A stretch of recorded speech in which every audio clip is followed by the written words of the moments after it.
ये बहुजन हिताय बहुजन सुखाय नहीं चलते, परिजन हिताय परिजन सुखाय चलते हैं। ये सम्मान की बात करते हैं, इनके यहाँ तो ऐसा था मान्यवर, इस देश में 2 ही प्रधानमंत्री हुए जिन्होंने अपनी सरकार में अपने अंदर गठित कमेटी के द्वारा अपने को भारत रत्न अर्पित किया। एक पंडित जवाहरलाल नेहरू और एक श्रीमती इंदिरा गांधी जी। जैसा मोदी जी ने एक बार कहा था कि लोगों ने उनसे पूछा कि आप साहब छुट्टी भी नहीं लेते, इतनी ऊर्जा कहां से पाते हैं? उन्होंने कहा था रोज 1 से 2 किलो गाली खाता हूं और उसके बाद उसी से ऊर्जा पाकर पुनः आपकी सेवा में लग जाता हूं। आज हम दुनिया के इकलौते देश हैं जो 2 परस्पर विरोधी देश हमको समान रूप से सम्मान देते हैं। अमेरिका कहता है कि India is our strategic partner और रशिया कहता है कि India is our traditional partner. यह स्थिति जो मोदी जी के नेतृत्व में आई है, मैं कहना चाहता हूं आप लोगों से, मोदी जी की तरफ से, कि पत्थर पिघलाने का हुनर मुझे आता है, पत्थर को यूं पिघलाने का हुनर मुझे आता है, मैं वो कतरा हूं कि समंदर मेरे घर आता है। ये बहुजन हिताय बहुजन सुखाय नहीं चलते, परिजन हिताय परिजन सुखाय चलते हैं। मगर इनकी सोच और हमारी सोच में अंतर यह है कि मोदी जी कहते हैं यदि आप बहुजन की बात करेंगे तो भी कुछ जन तो छूट जाएंगे। तो मोदी जी उस विचार से प्रेरित हैं जो कहती है सर्वे भवन्ति सुखिनः सर्वे सन्तु निरामया सर्वे भद्राणि पश्यन्तु मा कश्चित् दुःख भाग् भवेत्। सबको मिलेगा, जो सरकार की नीतियां होंगी, सरकार के लाभ होंगे, वो सबको मिलेंगे। इसमें किसी भी प्रकार का जो भेदभाव हमारी तरफ से नहीं किया जाता है।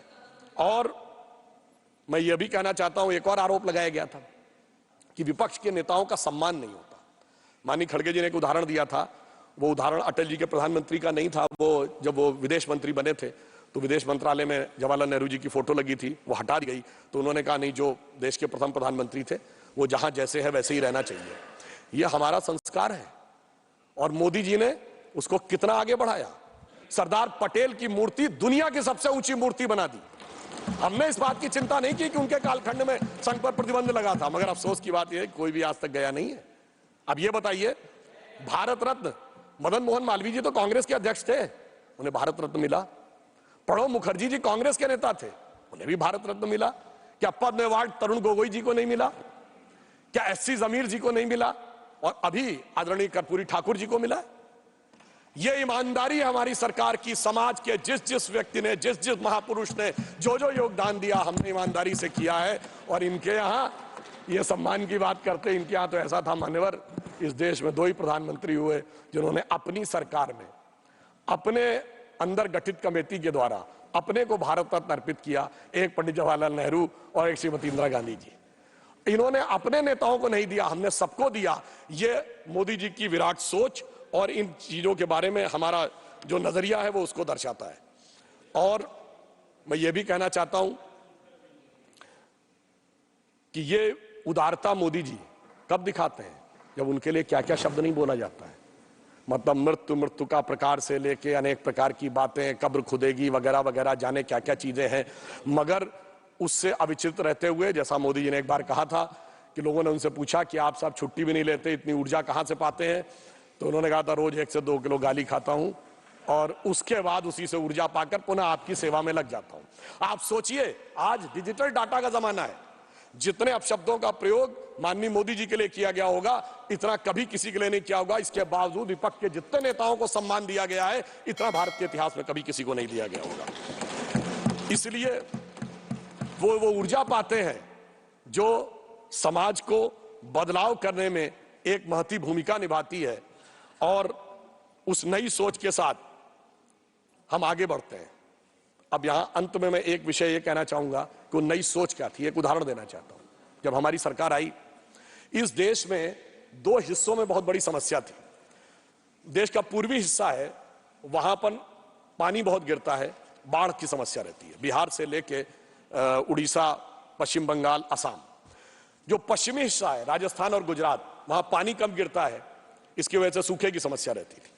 अब मोदी जी ने आने के बाद जो एक नई सोच के साथ सोचा, तो जहां पर पानी कम है तो वहां सौर ऊर्जा की अधिकता है, तो सोलर एनर्जी के अंदर उसके पे एक नया स्वरूप शुरू किया गया। और जहां पर पानी की अधिकता है वहां नदियों के पाट को ड्रेजिंग करके और गहरा किया गया और इनलैंड वाटरवेज की शुरुआत की गई। यानी जो समस्या है उसके अंदर से कैसे एक नया रास्ता निकाला जा सकता है वो देखा। और सोलर एनर्जी में हम वहां पर पहुंचे कि आज दुनिया में हम 5th स्थिति में है सोलर एनर्जी में। हमने 25 गुना अधिक छलांग मारी है और क्लीन एनर्जी के इंस्टॉलेशन का हमारा टारगेट था कि 2030 तक हम 40% इंस्टॉल कैपेसिटी कर लेंगे, जो हमने 2022 में अचीव कर ली है। तो हम चौथे नंबर के देश हैं दुनिया में जो इंस्टॉल्ड कैपेसिटी में क्लीन एनर्जी के फील्ड में खड़ा हुआ है।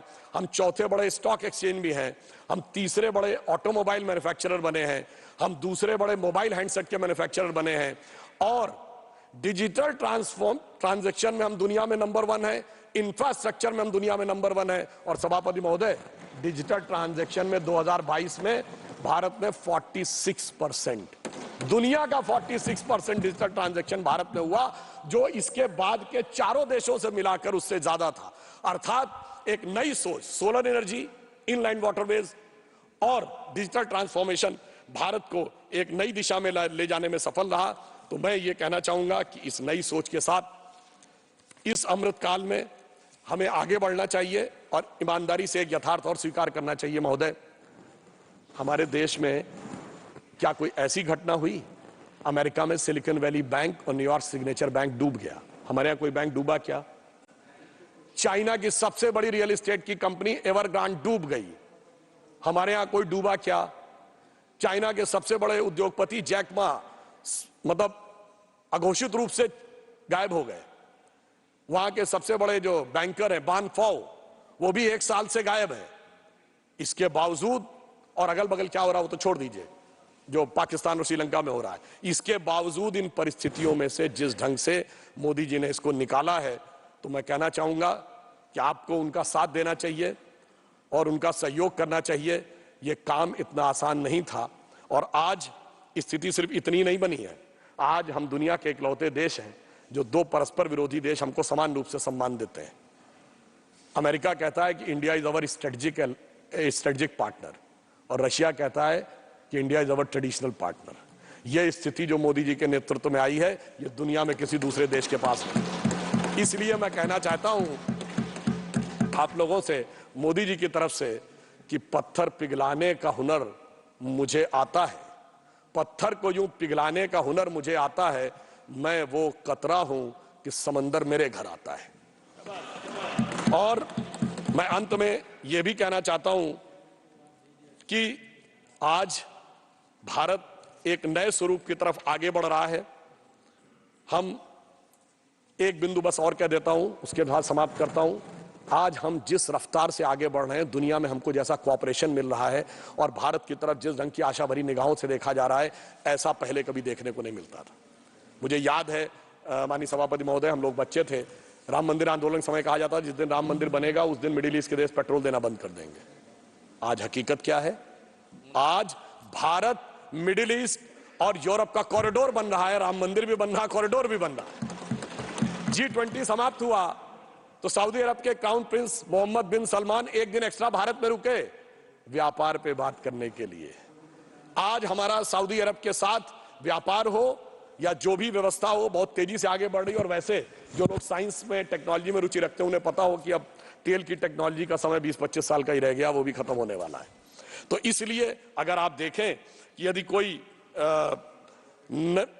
दृढ़ता के साथ काम करे तो क्या कुछ किया जा सकता है, जो हमारी सरकार ने किया है विश्व में इस विपरीत परिस्थितियों में, उसको मैं कह सकता हूं कि यह इतना आसान काम नहीं था। यह वैसा था जैसे टूटे हुए तार से कोई संगीत बजाना हो या पत्थर पे कोई पौधा उगाना हो, मगर वो भी करके दिखाया है मोदी जी के नेतृत्व में हम लोगों ने। और अब इस अमृत काल के उषा काल में एक नई स्वर्ण रेख भारत के लिए दिख रही है। तो मैं अटल जी की इस पंक्ति के साथ समाप्त करता हूं, जो मोदी जी के एफर्ट्स के लिए एकदम सही उतरती है कि टूटे हुए तारों से फूटे बासंती स्वर, टूटे हुए तारों से फूटे बासंती स्वर, पत्थर की छाती में उग आया नव अंकुर, झरे सब पीले पात, कोयल की कुहुक रात, प्राची में अरुणिमा की रेख देख पाता हूं। यानी अरुणिमा की रेख मतलब एक golden lining in the sky. झरे सब पीले पात, कोयल की कुहुक रात, प्राची में अरुणिमा की रेख देख पाता हूं, गीत नया गाता हूं, गीत नया गाता हूं।